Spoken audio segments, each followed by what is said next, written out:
안녕하세요. 강준식입니다.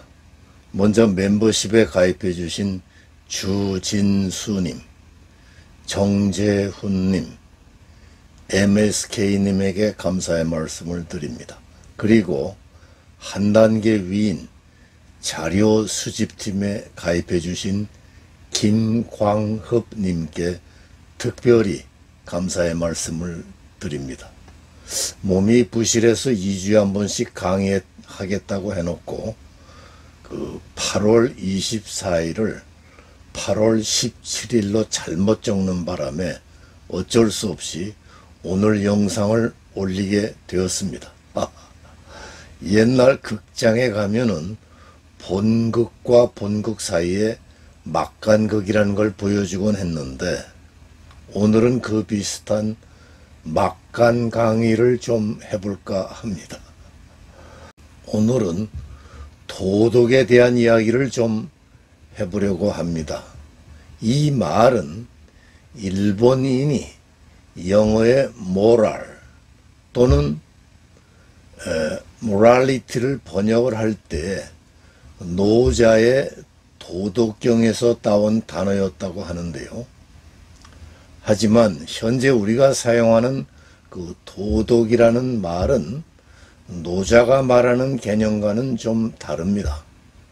서양 학교에서도 도덕 시간이 있다고는 하던데 자세히는 잘 모르겠어요. 하지만 일제는 충량한 신민을 만들어내기 위해 수신이라는 이름으로 도덕 과목을 두었었고, 이에 따라 해방 전에는 한국인도 학교에서 이 수신 과목을 들어야만 했죠.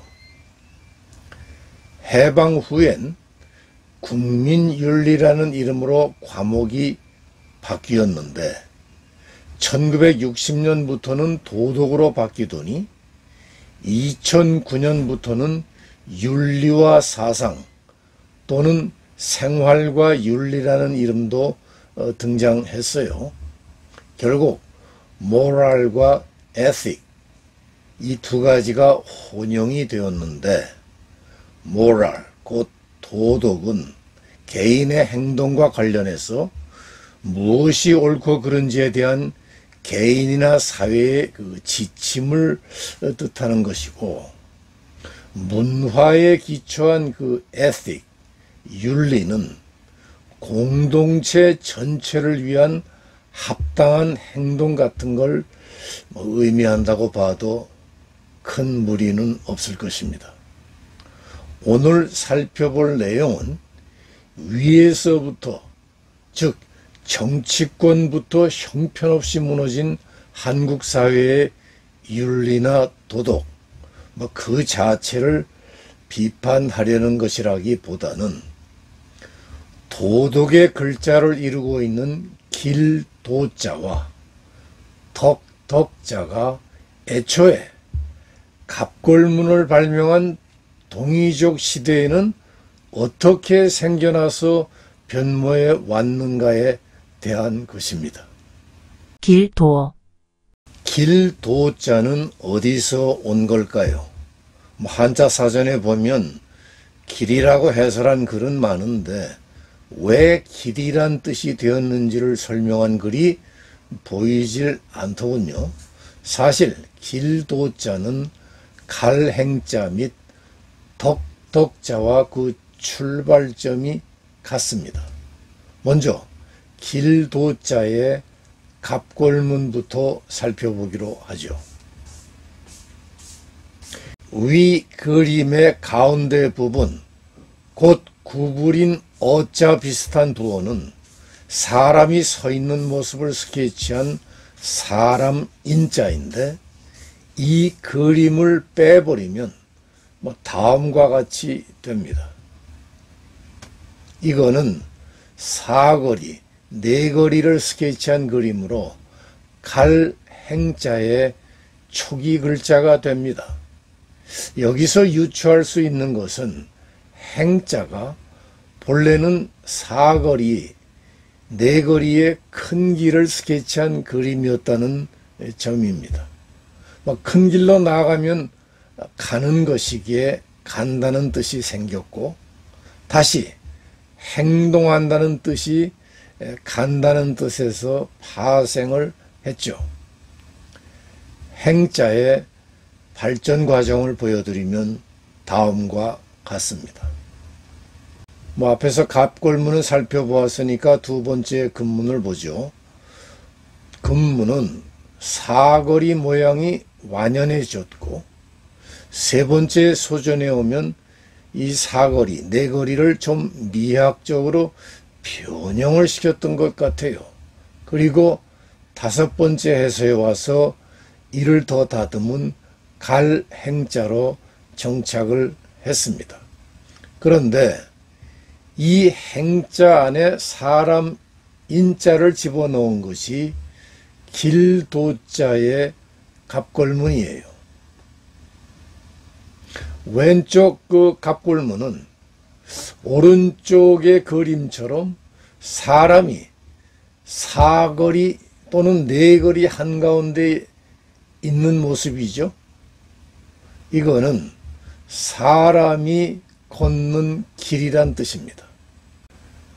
갑골문은 앞에서 살펴보았으니까 금문 1번부터 보죠.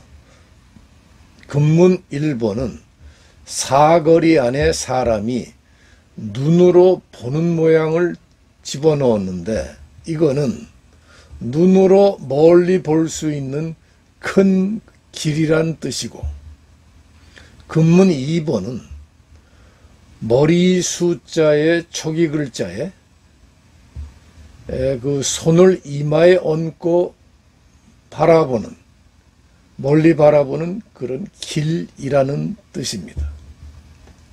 네 번째 소전 왼쪽은 조금 걸을 척자와 밑에 발지자를 합친 갈착자, 그리고 오른쪽은 머리수의 초기 글자죠. 다섯 번째 해서에 와서 갈착자가 쉬엄쉬엄 간다는 쉬엄쉬엄 갈착자로 바뀌어서 길도자로 정착을 했습니다. 도는 사람이 걷는 길에서 출발을 해가지고 사람이 무슨 일을 하거나 사람들과 사귀며 살아갈 때에 지켜야 할 규칙, 원칙, 방법, 주장, 학설, 도의 등의 추상적인 의미로 확장이 되었고, 한 걸음 더 나아가서 천지만물의 그 자연이 도이고, 우주의 기원, 근원, 자연율, 우주의 본체와 그 법칙, 진리와 정의라는 식의 도가나 도교의 사상으로 발전을 했습니다.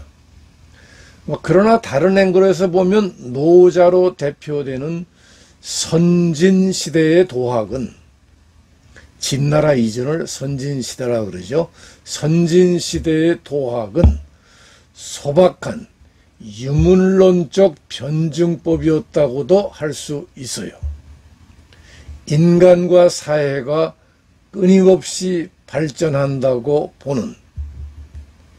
그런데 이런 건 다 나중에 추가된 복잡한 개념들이고, 동의족이 원래 발명한 길도자는 사람이 걷는 길 모양을 스케치한 데서 출발한 글자였다는 것을 기억해 두면 좋을 듯 싶습니다. 덕자는 어디서 온 걸까요? 어떤 글에 보니까 걸어서, 즉 행하여 쌓은 덕은 덕이기 때문이라고 해설을 하거나, 덕은 바르고 고운 마음이라는 식으로 해설을 했던데, 먼저 답을 내놓고 역으로 그걸 설명해 나가는 그런 방식이더군요. 갑골문부터 보실까요? 갑골문 그 1번의 가운데 그림을 빼고 나서 보면 그 그림이 다음과 같이 됩니다. 이거는 앞에서 살펴본 그 길도자의 가운데 그림을 뺀 모양과 같지 않나요? 네, 그렇습니다. 가운데 그림을 뺀 그 1번의 덕이나 2번의 그 도는 3번의 행과 같죠? 그래서 덕자, 도자, 행자의 이 세 가지 글자는 그 출발점이 같다고 앞에서 말했던 겁니다. 셋 다 사거리를 스케치한 그림이에요.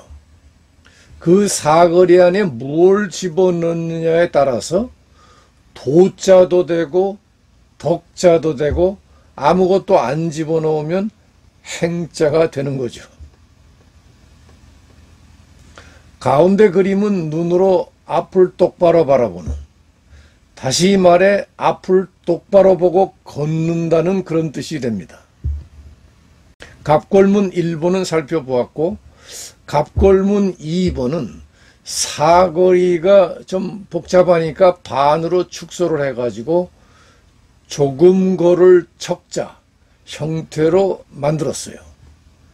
세 번째 금문에 오면은 오른쪽 위 똑바로 바라보는 그 눈 밑에다가 하트, 심장, 곧 마음을 그려 넣었습니다. 이거는 앞을 똑바로 보고 걷는 마음이다, 그런 뜻이에요.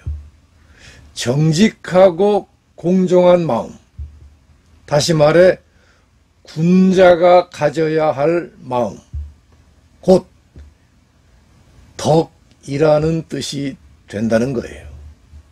덕이 있으면 인품이 있다는 게 되고 어진 사람이 된다는 거고 은혜를 베풀 줄 아는 사람이 된다는 거죠. 네 번째 소전이 금문을 이어받았고요. 다섯 번째 해서에 와서 심장, 하트 그림이 마음 심자로 바뀌어 덕자로 정착을 했습니다. 덕은 말이죠, 유가 사상의 핵심이자 그 전형적인 특징이기도 한데 동이족 시대에 길을 똑바로 바라보고 걷는다는 그런 개념이 점차 변해서 군자의 덕으로까지 발전하게 된 데는 그 사실은 그 보이지 않는 정치적인 목적도 있었어요. 갑골문을 만든 그 상나라는 혈통 중심의 사회였습니다. 그래서 성씨, 성이 아주 중요했습니다. 패밀리 네임. 고귀한 혈통은 천명과 짝을 이룬다. 다시 말해 하늘의 뜻을, 고귀한 혈통은 하늘의 뜻을 받던 것이다 라는 것이 동이종의 전통적인 관념이었어요. 일종의 왕권 신수설 같은 거죠. 무언가 보통 사람과는 다르다는 걸 표시하기 위해서 아래에서 태어났느니 하늘의 아들이니 태양의 아들이니 했던 건데, 상나라를 뒤엎고 정권을 차지한 화하족의 그 주나라 사람들은 원래 서북 쪽의 그 유목민 출신들이었어요. 다시 말하면 오랑캐 출신이었다는 얘기예요. 그러니까 고귀한 혈통 같은 게 처음부터 있을 리가 없죠. 그래서 국리 끝에 생각을 해낸 것이 천명과 짝을 이루는 건 혈통이 아니라 덕이다 라는 그 새로운 관념을 확립시켰습니다. 즉 하늘의 뜻을 이어받는 건 혈통이 아니라 덕이다 이거죠. 그 후에 주나라 사람들은 그들이 주력한 그 프로파간다, 정치적 프로파간다는 하늘은 덕이 있는 자를 아들로 삼는다거나 하늘의 덕을 따르는 자를 천자로 삼는다는 그 논리였어요. 그들은 역사를 쓰는 강력한 힘을 이용해서 지난날 지배적인 위치를 차지하여 일반인들이 확인하기도 어려웠던 동이족 조상의 혈통을 재배열하고 의도적으로 교란시키기 시작을 했습니다. 이 같은 얘기는 내가 한자 29강에서 자세히 강의한 바가 있죠. 이러한 주나라의 정치적 의도에 맞게 움직였던 사람이 공자였어요.